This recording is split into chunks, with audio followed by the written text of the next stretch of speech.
Captain. And I'm Danish Pete. And we're here from Andertons TV, the newly named Andertons TV. Andertons TV. To tell you about a couple of other guitar bargains that we have in the store today. Yeah, and tomorrow. Well, maybe tomorrow. It depends how successful if it's this video still is. there. If your mum watches it 3 times and buys 2 of the guitars, then basically that's it. That would be nice, wouldn't it?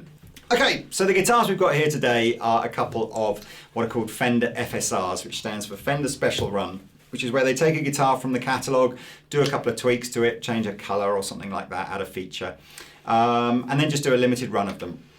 These are both discontinued models now, hence the reason for the deal. But mine is a 70s Strat. So the stuff that kind of makes a 70s Strat a little different to anything else that Fender make, it was a period of time where Fender used a slightly different neck profile. So I have what's called a U-shaped profile. Some people call it D-shaped. But essentially what it's got kind of slightly thicker sides to it than a C shape. If you can kind of imagine a C shape getting quite narrow towards the edge, the U shape or the D shape stays quite chubby towards the edge, although not gigantically sort of chubby, you know, at its thickest point. We have the larger style headstock, which was sort of introduced late 60s, but became sort of synonymous really with the 70s stuff. And again, all the hardware is quite sort of 70s looking. Well, even this, because I used to have a 74 Strat and used to have this backplate, and where the truss rod is on the bullet truss rod. Exactly, which is, you know, something you won't see today, but I've put that Absolutely. in there. It's really cool, so it looks the business. Absolutely.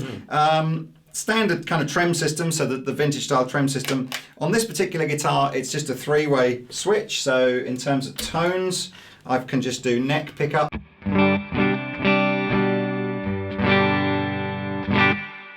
middle pickup,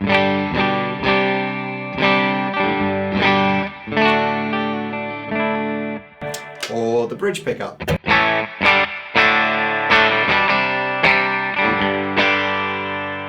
Now, of course, what you can do, and what they used to do back in the day, it's wedge the pickup with a toothpick or something. So you can still get those tones, but it's not like a defined position. You have to sort of wedge it.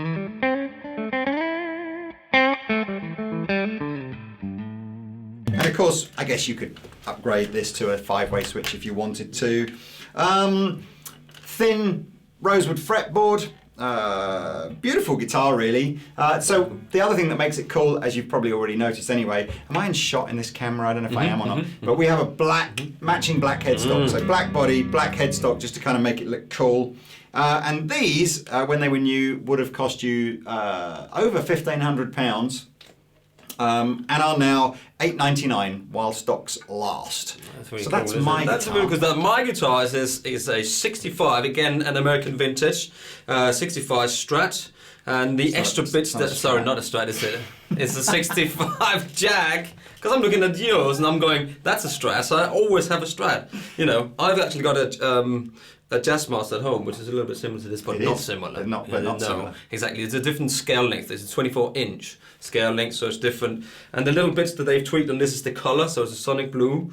And they've got a little, I don't know if you can see the binding around here, with a little white binding, which looks really cool. And it's got a C-shaped neck, so it's a kind of nice and chunky neck. I think I like that. I like to feel my guitars. Yeah, I mean C-shape is pretty much what they use on the current range. So if it feels a bit chunkier though than for me. I don't know. Maybe it's just today. I don't know. Maybe it's the weather or something. And this again has got a comes with a case. Yours comes with a case, and it was as well. It was $15.99. And it's now $8.99. Now the cool thing about the Jags is this one has got a little cool thing here, which I don't know if you can see over there. So if we play, I'm just going to turn myself on here. Turn yourself on. Turn myself on.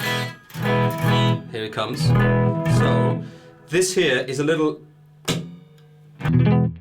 muting thing. So some people would do that. It just mutes the strings. I don't know, it's like.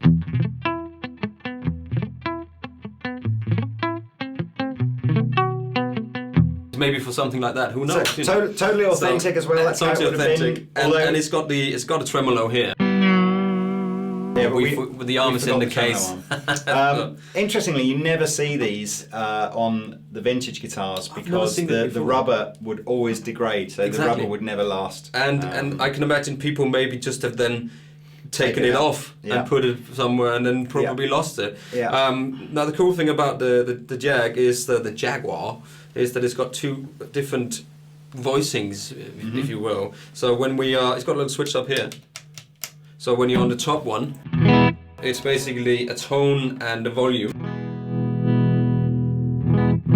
which a little bit more jazzy. And then you flick it down, and then you've got volume and tone. And then you've got three switches here, and they basically turn on, first on the front pickup, neck pickup, and the second turns on the back pickup, and the third one changes phase. So, with these, so there's a lot of options to get crazy tones out of these guitars. It's a really cool guitar. I've always wanted one of these. I think when the Jaguar and the Jazzmaster came out, they were originally designed as like super deluxe versions of the Strat. Not designed, sorry. They were marketed as like super deluxe versions of the Strat or the Telecaster.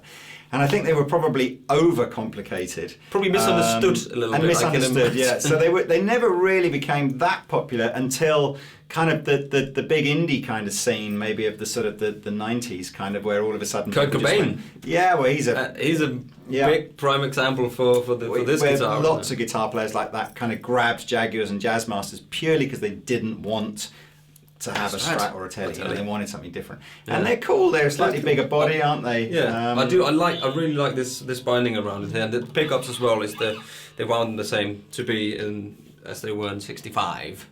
So very cool. I like it. I like it. I like it a lot as well. Do you know what is weird on this? I don't know if this is again part of the FSR, but it's got like a sort of a semi-satin finish neck, which I suspect in '65 you would have had a more of a gloss. Over here. That's a bit glossy, isn't it? I think you would have probably had more of a glossy vibe than that. I'm feeling your neck. I could be wrong there, but I think this is again another part of the FSR thing where they've just gone for a satin vibe, because again most people do sort of prefer that in terms of comfort.